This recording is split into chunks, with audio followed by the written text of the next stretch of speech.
Ahojte, tak v tomto videu by som vám chcela ukázať, ako si uháčkujete magický kruh, ktorý sa zdá byť hrozne zložitý, ale je to naozaj jednoduché a keď na to prídete, pôjde to rýchlo. Využijete napríklad pri háčkovaní hračiek, pri háčkovaní rôznych dekorácií, počálok alebo košíkov, ak nemáte drevené dno. Tak poďme na to. Zoberieme si priadzu,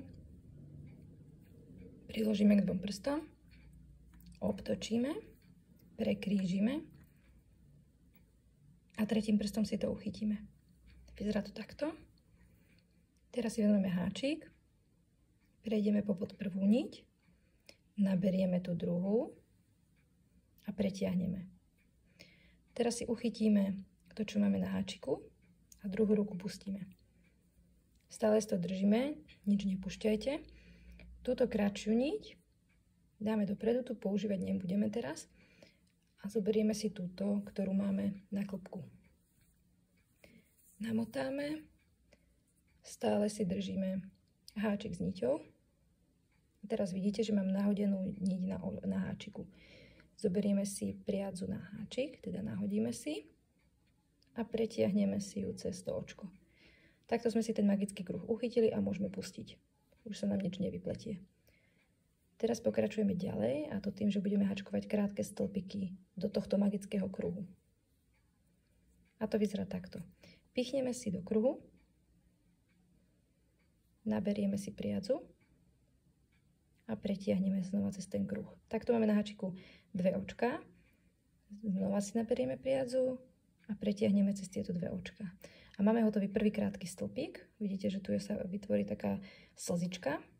A týchto slzičiek urobíme teda 6. Väčšinou sa na hračky používa 6 krátkych stĺpikov, ale záleží od návodu. Teraz si znova urobíme krátky stĺpik, pichneme do kruhu,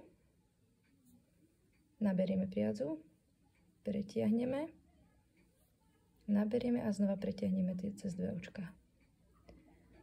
Takto tu už máme dve slzičky. Takto ich urobíme 6. A ak vám to pomôže, kľudne si zatiahnite túto niť, tú krátku, a týmto sa krásne ten magický kruh stiahne. Bude sa vám to dovnútra lepšie háčkovať, nebude to utekať. Keď háčkujete do kruhu, tak skúste si to chytiť čo najbližšie k sebe, aby ste mali ruky, lebo keď to robíte takto, tak to bude hrozne zle sa to háčkuje. Lieta to. Keď si to chytíte bližšie a máte to napevno, pichnete dovnútra, naberiete, pretiahnete, znova naberiete a pretiahnete. A máme tu 3 očka. Takto ich urobíme 6, 4, 5, 6. Takto. Máme 6 očiek. Vždycky si to ešte prepočítajte, aby vám sedel teda návod. Takže 1, 2, 3, 4, 5, 6. Máme ich 6.